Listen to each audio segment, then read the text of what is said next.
সিলেরিগাঁও থেকে পদমচেনের জার্নিটা ভীষণ সুন্দর, সৌন্দর্যে ভরা, চারিদিক চোখ জুড়ানো সৌন্দর্য। পাই প্রথমেই একটা মন্দির, সেখানে আছে বজরংবলীর মূর্তি এবং গণেশের মূর্তি, বিশাল পিতলের গণেশ। তারপরে গিয়ে আমরা পৌঁছাই একটা মোনাস্ট্রিতে। মোনাস্ট্রিতে যাবার পথে আমরা একটু বৃষ্টি পাই। ভেবেছিলাম মোনাস্ট্রিটা বোধহয় আর দেখা হবে না, কিন্তু আমাদের ভাগ্য ভালো, পৌঁছাতেই দেখলাম বৃষ্টিটা থেমে গেছে। বৃষ্টিটা থামতেই যা হয়, আমরা সেখানে নেমে দৌড়ে গিয়ে দেখছি মোনাস্ট্রিটা সেদিনকে উইকলি হলিডেজ। আমাদের ভাগ্যে হয়নি দেখা, তবে আমরা সেখানে কিছু ফটোশ্যুট করেই আমরা চলে যাই একটা গৌতম বুদ্ধের মন্দিরে। সেই মন্দিরটার যাত্রাপথ খুব সুন্দর, পাহাড়ি বন জঙ্গলে ঘেরা সেই পথ, রাস্তাটা ভীষণই কিন্তু খুব সুন্দর। সেখানে আছে একটা বিরাট বড় লেক, তার ঠিক উল্টো দিকে আছে মন্দির।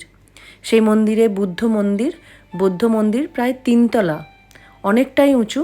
সেখান থেকে যখন আমরা লেকটাকে দেখতে যেন মনে হচ্ছে পাহাড়ের উঁচু থেকে একদম সমুদ্রতল। যাই হোক, যাত্রাপথের আমাদের একজন ছোট্ট সঙ্গীও হয়েছিল, সে আমাদেরকে পথ চেনাতে নিয়ে যাচ্ছিল, হয়তো ভগবান বুদ্ধই পাঠিয়েছিলেন আমাদের জন্য। যাই হোক, সেখানে আমরা একটা ছোট্ট ফলস পাই।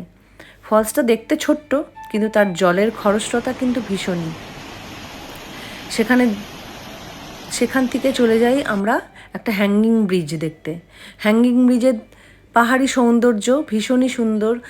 কুলকুল করে যখন নদী চলে যাচ্ছে হ্যাঙ্গিং ব্রিজের তলা দিয়ে, সেই দৃশ্যকেও ক্যামেরাবন্দি করে নিয়ে এসেছি, রোমন্থনে কাজে লাগবে বলে।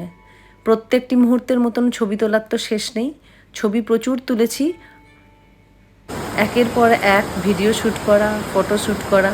যাই হোক, পৌঁছে গেলাম পদমচেন, সেই সুন্দর পদমচেন যেখানে যেন ভগবান এখানেও এঁকে দিয়েছেন রং তুলি দিয়ে পাহাড়ি সৌন্দর্য। চোখ জুড়ানো শুধু ফুলের সৌন্দর্য, প্রাকৃতিক দৃশ্যের সৌন্দর্য, আকাশের রঙের খেলা, সত্যি যেন গানের লাইনগুলো মনে পড়ে। রাত্রির সৌন্দর্য ভীষণ সুন্দর, ভোরের সৌন্দর্য দেখলে চোখ জুড়িয়ে যায়।